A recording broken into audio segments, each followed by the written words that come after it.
Bine v-am găsit, bine v-am regăsit, dragilor din Zodia Balanță, oriunde v-ați afla. Azi voi face o lectură portal despre data de 9/9/2025. De ce? Pentru că avem cifra 9 care se repetă de 3 ori, avem o zi nouă, o lună a noua și un an cu vibrație nouă. Ce ne spune acest lucru? Că suntem într-un vortex energetic extrem de puternic. Vor avea loc încheieri karmice, vor avea loc transformări, vom avea parte de mai multă maturitate, de mai multă înțelepciune și e o ocazie foarte unică pentru a ne curăța interior, a ne deschide spre noi începuturi, de a ne elibera de tot ceea ce este toxic în viețile noastre. Acest portal activează și amplifică intuiția, aduce claritate, dar în același timp aduce și o vindecare foarte profundă față de noi înșine și față de ceilalți. Septembrie este o lună foarte intensă, mai ales că au parte niște retrogradări ale planetelor personale, dar avem parte de două, am avut deja o eclipsă majoră, da, sunt două eclipse majore, una care deja a avut loc în o lună plină în Pești, o eclipsă în Pești, pe data de 8 septembrie și vom mai avea iar o eclipsă parțială de soare în Fecioară pe data de 21 septembrie. Toate aceste fenomene astrologice activează transformări profunde, descoperiri interioare, încheieri necesare pe diferite domenii ale vieții. Pe voi, dragilor din Balanță, vă va afecta pe casa a 12-a, care este casa acelui ceva superior, care preia într-un fel sau altul controlul acelor decizii importante, dar pe care veți fi îndemnați să le amânați, să nu le luați și până nu veți vedea clar de fapt care sunt situațiile și de asemenea casa 12 ne vorbește foarte mult de acea vindecare interioară.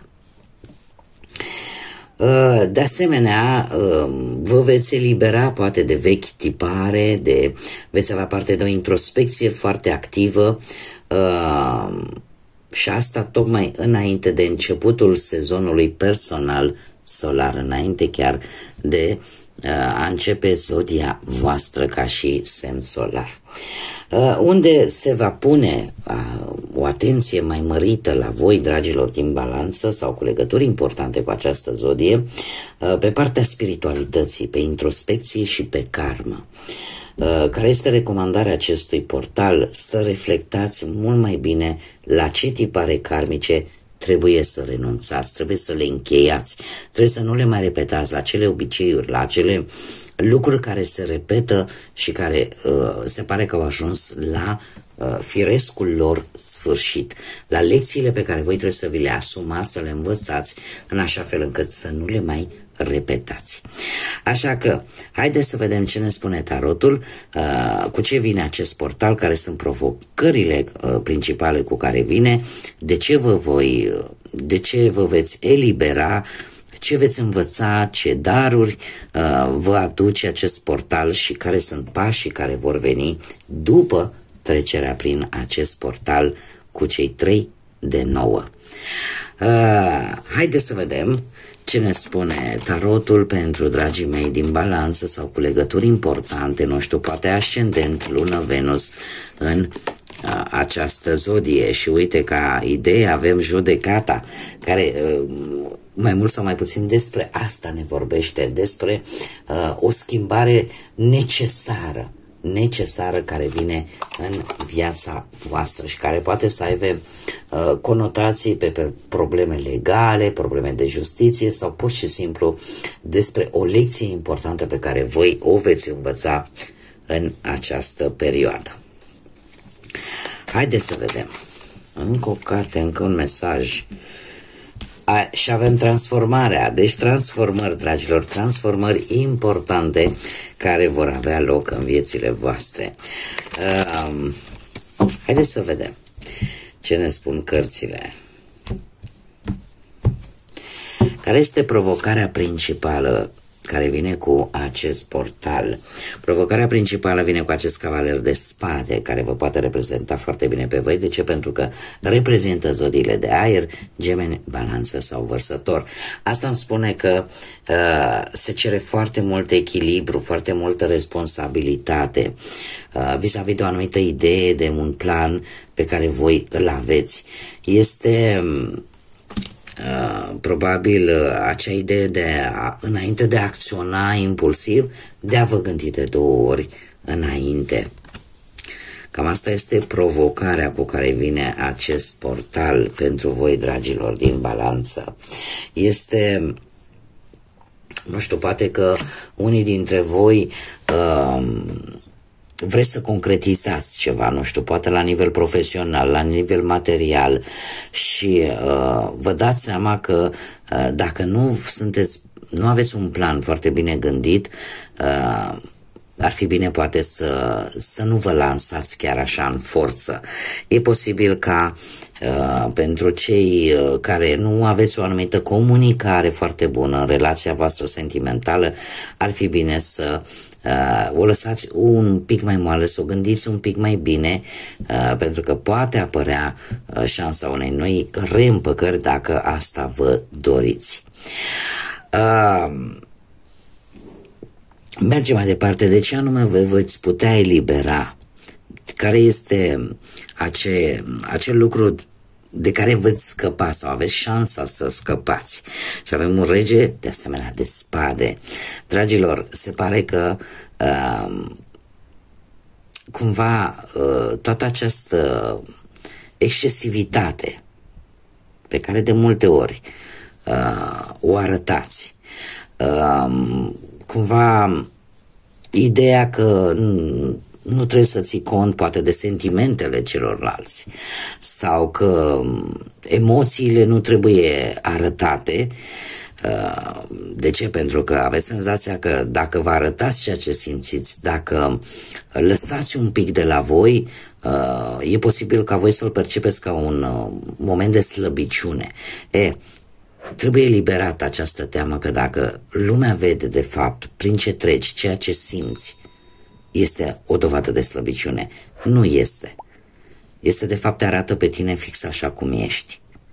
Și de toată această teamă va trebui să te eliberezi. Cum de asemenea vă puteți elibera de cineva care poate să aibă sau nu o legătură cu zodii de aer, la fel ca și voi, Gemeni, Balanță, Vărsător, de cineva care comportamentul acestei persoane vă cam deranjează și e posibil ca, cum să spun eu, să scăpați cumva de această persoană care vă tot deranjează și care vă creează o stare de disconfort. Unii dintre voi veți reuși poate să înțelegeți mult mai bine o anumită situație dacă e vorba de bani. Alții și în felul ăsta să vă puteți face un plan să vă redresați din punctul ăsta de vedere financiar. Alții, de exemplu, veți încerca sau până acum ați încercat să-l dominați mai mult pe celălalt dacă sunteți într-o relație, un caracter un pic autoritar, dur, ferm, că sunteți voi, că e perechea voastră. Cert este că veți simți o eliberare în momentul în care lucrurile se vor modera un pic, da? De ambele părți, poate și un pic de la voi și un pic de la persoana dragă de lângă voi. Lucrul ăsta va aduce, cum să spun eu, o stare de bine relației. Acum, ce învățați voi prin trecerea prin acest portal? Care e înțelepciunea pe care voi o veți extrage din toate aceste experiențe? Și avem Marea Preoteasă. Avem un Paș de cupe. Voi veți învăța că atunci când poate luați o decizie și vă ascultați intuiția, e posibil ca lucrul ăsta să vă reușească, să faceți acele alegeri corecte. Veți învăța că trebuie câteodată, sunt situații în care chiar trebuie să vă ascultați acea voce interioară care vă poate feri de multe neplăceri. Pajul de cupe este o energie de apă în care într-un fel sau altul, îți spune că trebuie să ai mai multă încredere în tine și în ceea ce spune intuiția ta. Să nu tratezi cu indiferență această voce internă atunci când ea își face simțită prezența, pentru că te poate ajuta, nu știu, uite, să faci acorduri favorabile, te poate ajuta să îți îmbunătățești situația profesională, te poate ajuta chiar și în relația sentimentală, chiar dacă unii dintre voi, să zicem, aveți pe cineva drag vouă, un pic mai tânăr, un pic mai înclinat, ca să zic așa, către melancolie, către, nu știu, nu e atât cu picioarele pe pământ, să zicem, nu vede lucrurile atât de rațional ca și voi. Dar vei învăța, vei deprinde această înțelepciune de a, cum am mai spune, de a accepta că și atât intuiția cât și vorba bună, ca să zic așa, vorba dulce mult aduce, iar asta va face să aveți și mai multă încredere în voi. Acum, care este darul portalului pentru voi, dragilor din Balanță, în această perioadă? Este Marea Preoteasă. Marea Preoteasă care ne vorbește de acea înțelepciune, eu aș spune o înțelepciune, că nu vine cuvântul acum. Marea Preoteasă este energia care ne vorbește de a fi foarte chibzuit atunci când dai anumite informații. Marea Preoteasă este plină de înțelepciune, știe o grămadă de lucruri, o grămadă de informații, dar nu dă în exterior decât strictul necesar. Restul le ține pentru sine. Pentru că de multe ori a spune lucrurile tale intime, a spune secretele tale, planurile tale de viitor, pot atrage energii negative prin intermediul invidiei, geloziei și atunci toate aceste lucruri se vor răsfrânge într-un mod negativ în viața voastră. Deci care este darul acestui portal? Ideea de a ține unele lucruri pentru voi, de a nu le spune tuturor, pentru că știți cum e, odată ce le spui, și inamicii și ăia cunoscuți și ăia mai puțin cunoscuți le pot folosi împotriva ta și te pot răni. Și pentru a nu se întâmpla acest lucru, tocmai acest portal vine și spune, știi, sunt lucruri care trebuie să rămână strict pentru tine. Care este noul drum? Care sunt pașii pe care îi veți urma după trecerea prin acest portal? Și avem un 8 de cupe, care trebuie să vă spun cu foarte mare surprindere că mi-a căzut această carte, cred că la aproape toate zodiile până la voi și foarte mult pe această poziție. Asta îmi spune că întărește de fapt ideea că sunt lucruri care trebuie lăsate în urmă, sunt lucruri toxice care nu vă fac bine și la care trebuie să renunțați. Pentru că de ce? Pentru că oricum sunteți decepționați, pentru că nu ați obținut ceea ce voi vă doreați, trebuie să abandonați ceva care voi știți și vedeți cu ochii voștri că nu vă mai folosește. Iar în următoarea perioadă, până către sfârșitul anului, toate aceste lucruri trebuie să se termine. Poate că voi o să ați dat sau poate o să mai dați foarte mult și nu primiți nimic în schimb sau primiți poate prea puțin, iar asta nu vă motivează să mai rămâneți poate într-o anumită situație sau într-o anumită relație. Haideți să vedem acum care este mesajul îngerilor pentru voi, dragilor, cu ocazia acestui portal atât de important și atât de unic. Haideți să vedem un mesaj pentru dragii mei din Balanță. Sunt foarte multe mesaje, sunt chiar 4, le voi trece în revistă așa repejor pe toate și avem așa: recompensează-te pe tine însuți. În ultima vreme ai dat tot ce ai avut mai bun din tine și acum a venit momentul să primești recompensa ta. Accept-o pentru că o meriți. Vei găsi acel echilibru între a da și a primi, este ceva fundamental în viață. Asta te ajută să-ți conservi energia, să îți urce vibrația și să îți mențină intactă motivația. Un alt mesaj pentru voi, dragilor, un moment cheie.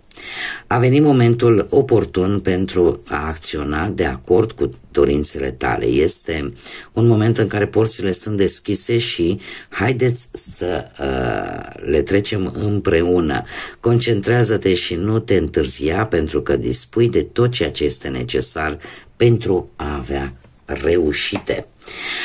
De asemenea, mai avem un mesaj legat de căsătorie, de acea căsătorie care este legătura între două suflete unite prin dragoste, prin respect mutuo și prin compromis. Asta înseamnă că există o dorință de a face, pe măsură ce trece timpul, ca iubirea să fie mai puternică. Ziua propriei tale nunți, propriei tale căsătorii trebuie să legitimeze credința ta naturală în puterea iubirii, așa că, dragă ființă, trebuie să îți menții întotdeauna vie această credință în iubire. Și ultimul mesaj: lasă-te purtat către divinitate. Această dragostea noastră radiantă și virtuoasă te va învălui complet. Lasă-te purtat și lasă în urmă dificultățile prin care ai trecut și fii pregătită să primești iubirea pe care noi ți-o aducem. De fapt, este un îndemn de a te apropia poate mai mult de Dumnezeu, de univers, de divinitate și avea încredere în faptul că fiecare, orice furtună are un sfârșit și la un moment dat fiecare vom vedea acea luminiță de la capătul tunelului. Bun, dragilor, cam atât am avut pentru voi cu ocazia acestui portal atât de important. Eu sper că v-a plăcut, vă mulțumesc pentru prezență. De asemenea, trebuie să mulțumesc dragilor mei abonați care au avut răbdare ca de fiecare dată și înțelegere vis-a-vis de mine și de absența mea timp de aproape o săptămână pe acest canal. Sunt om, sunt și eu la fel ca voi și mi apar situații destul de complicate pe care trebuie să le rezolv și prin care eu trec și trebuie să vă mai spun un lucru important care, din punctul meu de vedere, este esențial pentru un tarotist care se respectă, o tarotistă care se respectă. Dacă noi nu avem o anumită stare să facem aceste etalări, e punctul meu personal de vedere și ceea ce eu am învățat de la o tarotistă pe care din păcate am pierdut-o, faptul că trebuie să existe o anumită stare când faci acest lucru și dacă eu din păcate mai traversez anumite situații destul de complicate și din punct de vedere emoțional eu nu pot fi aici, trup și suflet, atunci nu fac lecturile pentru că v-aș induce în eroare și cărțile nu ar putea, chiar dacă ar încerca să-mi arate, mi-ar fi foarte greu să le percep. Asta așa ca o mică paranteză. Ce să vă zic, dragilor, că sunteți unii dintre voi în ce a mai rămas din luna asta, septembrie, o să undeva către sfârșitul lui septembrie, de pe 22-23 septembrie, o să vă celebrați zilele de naștere, așa că eu vă doresc de pe acum un la mulți ani sincer, multă sănătate, tot ceea ce voi vă doriți să devină realitate. Până data viitoare, când ne vom reîntâlni la o nouă lectură, nu uitați de like-uri, distribuiri, comentarii, nu uitați să vă abonați pentru cei care încă nu ați făcut-o încă. Eu vă aștept cu mare interes aici, la fiecare lectură, așa că numai bine și, desigur, Să fiți iubiți, dragilor!